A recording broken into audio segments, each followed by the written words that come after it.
It's no secret that on the men's side of tennis, two guys, Carlos Alcaraz and Jannik Sinner, have been dominating the ATP Tour.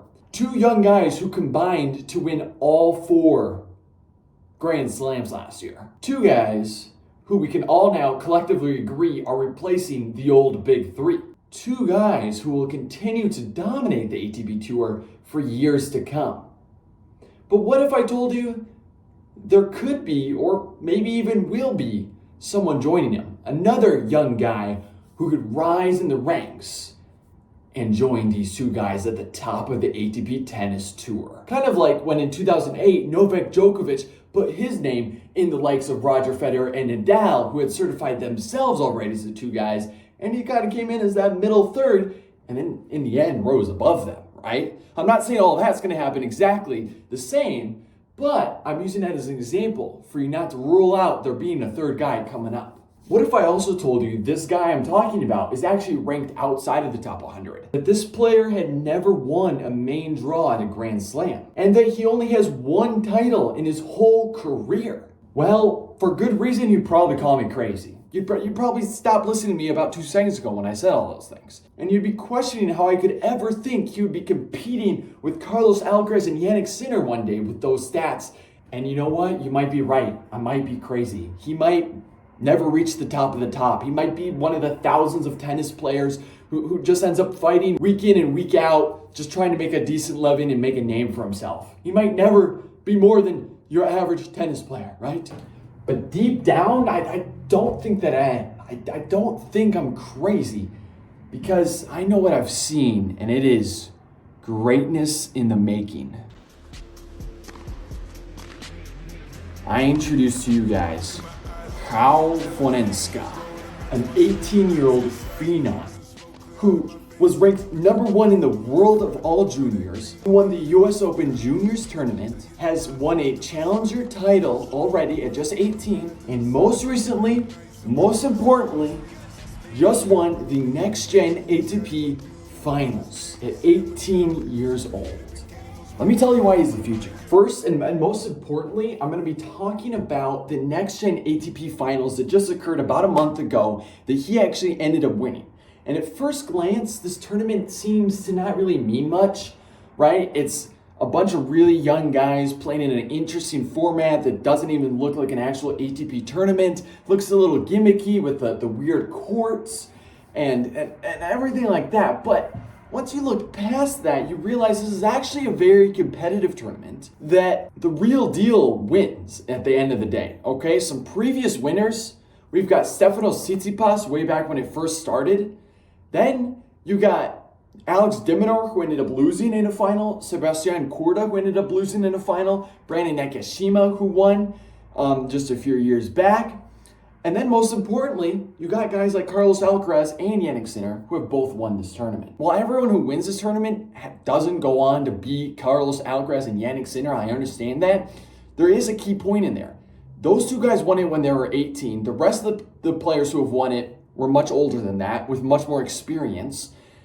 And Joao Fonseca went out there and won it while he was also 18, actually younger than Carlos was when he won it. And he did it by beating some good, talented players. I mean, Arthur Fils, who's got like 2 years on the tour, was in this tournament. Alex Michelsen, who has a whole full year and is a really good player on the tour, was in this tournament. So he ended up beating, again, real good talent.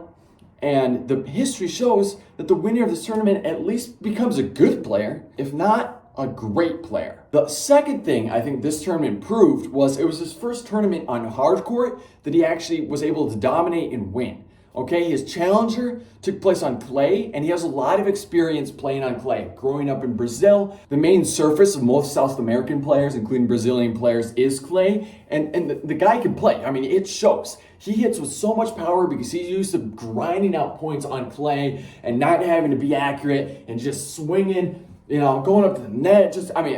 It shows that he's a clear court player, but there has always been more to the game than that for him. Him being, a little bit taller, 6 foot, he has a very powerful serve. When he strikes with purpose. He's got that pinpoint accuracy. And that is one thing he'll have to improve in the next few years is working on the accuracy, working on not having to hit it super hard every single time. But this tournament proved he can go out there and play on hard court. And if you can already play and play, that's the two biggest services already in his bag.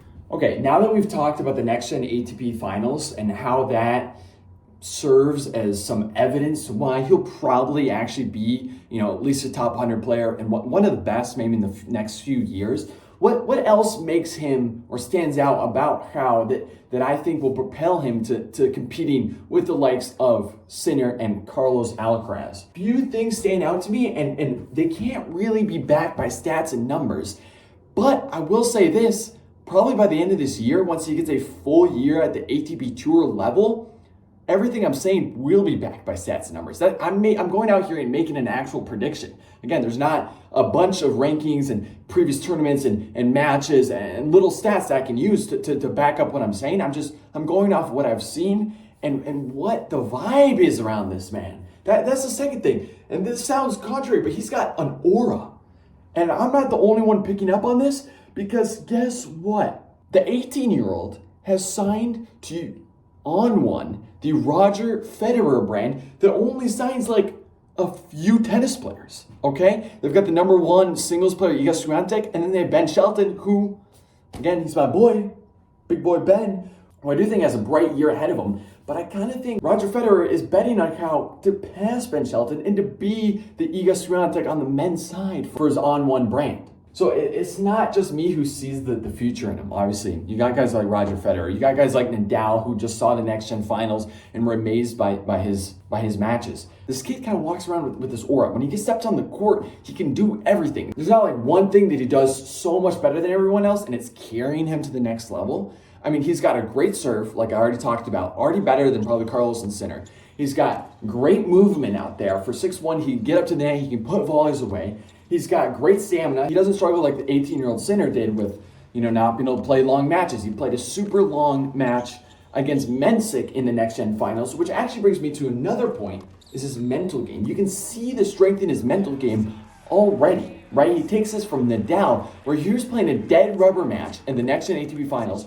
Basically means it didn't mean anything to him. He'd already qualified to the next step. The guy he was playing against had already been disqualified. They go out there and play, and he plays all 5 sets, gritting, through every single point, wanting that win, and he comes out victorious. That shows a lot about his mental strength and about where his head's at. If he steps on court, he steps out there to win, okay? He doesn't step out there to conserve energy for the next round like most would. No, if he's out there, he's going to win, and he's going to fight to the last point. Very much like Nadal, who ended up watching that match. And going back to like how he can kind of do everything on court, like some people have compared him to Novak Djokovic, because he can hit a backhand slice, he can hit a backhand normally, he can hit a serve, he can hit a volley, and his best shot is probably his forehand, which if there's a best shot to have, it's the forehand. It's the one you're going to use the most. It's the one you're going to win the most points on. And his forehand, I mean, he can whip that thing, okay? He makes clay court look like hard or grass with the way his forehand just... Sorry, I'm getting... Okay. I should probably check that. I'll be back. I mean, like I was saying, he makes clay courts look like grass or hard courts with the way his ball just flies through after he rips the forehand, okay? This kid is special. There's an aura about him. He won the next-gen finals, which I think was a big test. The guy he actually played in the finals, Lerner Tien, I think has a great future ahead of him too, the American. Totally different game style, a lot more passive, but he just broke that kid down. So yeah, I'm super excited to see what the future lies for Fonseca. Obviously, I went out, made a super bold prediction, and I'm gonna stand by it, and we're gonna see at the end of this year, will he be able to break in the top 100, top 50, and then next year, will he be able to break in the top 15, top 10, and then, like I'm saying, I think in 3 years, he'll be number 1, number 2, or number 3 in the world, just behind or with Carlos and Sinner. I think he's got that level. I think he's got that mentality. I think he's got that aura. I think he's got it, okay? So obviously, injuries can impact things, coaching can impact things. He's 18 years old. He's younger than me. Life happens. The Australian Open is coming. He's going to have to play qualifications for the Australian Open in a few weeks here. And then after that, it might be the last qualies he ever has to play for a Grand Slam, because I think he's going to be in the main draws of every Grand Slam. I think he'll get his first main draw win in the Australian Open. Hopefully he wins the 3 qualifying matches first, and then I think it's just green all the way through there. And yeah, I'm excited to see another guy rep on one. Him and Shelton. Hopefully they have a good year. Let me know what you guys think about him. What are some of your predictions for the 2025 ATP season? Who are you excited to watch? And if you're not on the Joao Fonseca train, I'd get on it because it's headed towards greatness.